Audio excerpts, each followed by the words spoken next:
BJP ദേശീയ വക്താവ് Shri Tom വടക്കൻ കൂടി നമുക്കൊപ്പം ചേരുന്നു. സ്വാഗതം ശ്രീ ടോം വടക്കൻ. ഇപ്പോൾ വരുന്ന ഏറ്റവും പ്രധാനപ്പെട്ട വാർത്ത, CSDSന്റെ ഡയറക്ടർ തന്നെ പറഞ്ഞിരിക്കുന്നു, തെരഞ്ഞെടുപ്പുകളെ അവലോകനം ചെയ്തതിൽ പിശകു പറ്റി എന്ന് പറഞ്ഞ് അവർ സമൂഹ മാധ്യമങ്ങളിലിട്ട കണക്കുകളെല്ലാം ഡിലീറ്റ് ചെയ്തിരിക്കുന്നു.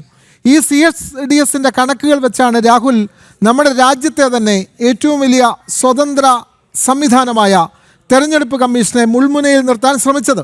അന്ന് മുതൽ തെരഞ്ഞെടുപ്പ് കമ്മീഷൻ പറഞ്ഞു, ഇത് തെറ്റാണ്, പറയുന്ന കണക്കുകൾ യാതൊരു അടിസ്ഥാനവുമില്ല, നിങ്ങൾക്ക് ആക്ഷേപമുണ്ടെങ്കിൽ രേഖാമൂലം നൽകണം. ഇതൊന്നും പറയാതെ തെരഞ്ഞെടുപ്പ് അവലോകനം ചെയ്ത ഒരു സ്വകാര്യ ഏജൻസിയുടെ കണക്കെടുത്തിട്ട് എല്ലാം ഇരട്ട വോട്ടാണ്, കള്ളവോട്ടാണ് എന്ന് പറഞ്ഞു നടക്കുന്ന രാഹുലിനുള്ള മറുപടി ഇനി എന്താണ്? കാരണം ഈ പഠനം നടത്തിയവർ തന്നെ തെറ്റാണെന്ന് സമ്മതിക്കുന്നുണ്ടല്ലോ ശ്രീ ടോം വടക്കൻ.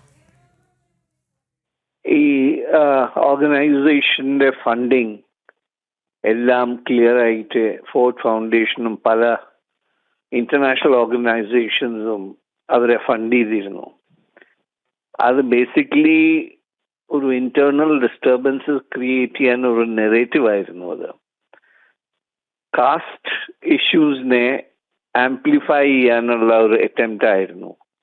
അത് ഹിന്ദു കാസ്റ്റ് സിസ്റ്റത്തിനെ ആംപ്ലിഫൈ ചെയ്ത് അതിലുമുപരി മുസ്ലിം കമ്മ്യൂണിറ്റിയുടെ കാസ്റ്റ് സിസ്റ്റത്തിനെ ഇഗ്നോർ ചെയ്ത് ആ നെറേറ്റീവ് ബിൽഡ് ചെയ്യാനാണ് സഞ്ജയ് ആൻഡ് കമ്പനി ഏർപ്പെട്ടത്. സഞ്ജയ് പല ടെലിവിഷൻ ചാനൽസിലും ചെന്നിരിക്കാറുണ്ട്, പാനൽ ഡിസ്കഷൻസിൽ ഇരിക്കാറുണ്ട്. ഞാൻ കക്ഷിയുടെ ഡിബേറ്റിൽ പാർട്ടിസിപ്പേറ്റ് ചെയ്തിട്ടുണ്ട്. പക്ഷെ പുള്ളിയുടെ പൊസിഷൻ നോക്കിയപ്പോൾ അന്ന് തന്നെ എനിക്ക് സംശയം ഉണ്ടായിരുന്നു, ഇയാള് ഒരു നെറേറ്റീവിന്റെ ഭാഗമാണ്. ഇന്ന് കാര്യങ്ങൾ ക്ലാരിഫൈ ആയപ്പോൾ ഇന്ന് നാഷണൽ ടെലിവിഷനിൽ പുള്ളി അപ്പോളജൈസ് ചെയ്തിരിക്കുന്നു. രാഹുൽ ഗാന്ധി ആ നെറേറ്റീവിനെ ആംപ്ലിഫൈ ചെയ്യാൻ ശ്രമിച്ചു തെറ്റി. ഇന്ന് രാഹുൽ ഗാന്ധിയുടെ എല്ലാ ഇക്വേഷൻസും പ്രസന്റേഷൻ ചെയ്തതും എല്ലാം തെറ്റാണെന്ന് സ്ഥാപിക്കാൻ പറ്റി.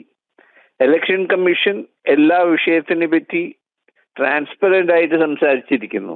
ഇതുവരെ ഒരു ഇലക്ഷൻ കമ്മീഷണറും ഈ വിഷയത്തിൽ ഇത്ര ക്ലാരിറ്റിയിൽ സംസാരിച്ചിട്ടില്ല. എല്ലാതും പബ്ലിക് ഡൊമെയിനിൽ അവരിട്ടിരിക്കുന്നു.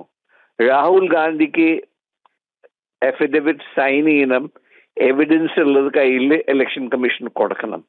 അത് കൊടുത്തില്ലെങ്കിൽ അതിൻ്റെ എന്താ പറയാ റിയാക്ഷൻസ് പലതും ഉണ്ടാവും. ഇലക്ഷൻ കമ്മീഷന് ചില പവേഴ്സ് ഉണ്ട്. തീർച്ചയായും ഈ തരം ക്യാമ്പയിൻ രാഹുൽ ഗാന്ധിയുടെ ഡെസ്പെറേറ്റ് അറ്റംപ്റ്റ് ആണ്. ഇതിലുമുപരി അലഹബാദ് കോർട്ട് രാഹുൽ ഗാന്ധിയുടെ സിറ്റിസൺഷിപ്പും ഇൻഫർമേഷൻ കിട്ടിയ ബേസിസ്മേ അത് ഇൻവെസ്റ്റിഗേറ്റ് ചെയ്യല്ല, അത് റെക്കോർഡിൽ വന്നിട്ടുണ്ട്. അപ്പോൾ അതിന്റെ ഡെസ്പറേഷൻ ആണോ ഈ രാഹുൽ ഗാന്ധിയുടെ ഈ റിയാക്ഷൻസ് വരുന്നത്? കാരണം ഇതിൽ പല കാര്യങ്ങളും വെളിപ്പെടുത്തിയിട്ടുണ്ട്. ബ്രിട്ടീഷ് ഹൈക്കമ്മീഷൻ പറഞ്ഞിരിക്കുന്നു, ബ്രിട്ടീഷ് ഹൈക്കമ്മീഷനുള്ള ഫോറിൻ ഓഫീസർ പറഞ്ഞിരിക്കുന്നത് ഇവരുടെ റെക്കോർഡിൽ ഇയാള് ബ്രിട്ടീഷ് സിറ്റിസൺ ആണ്.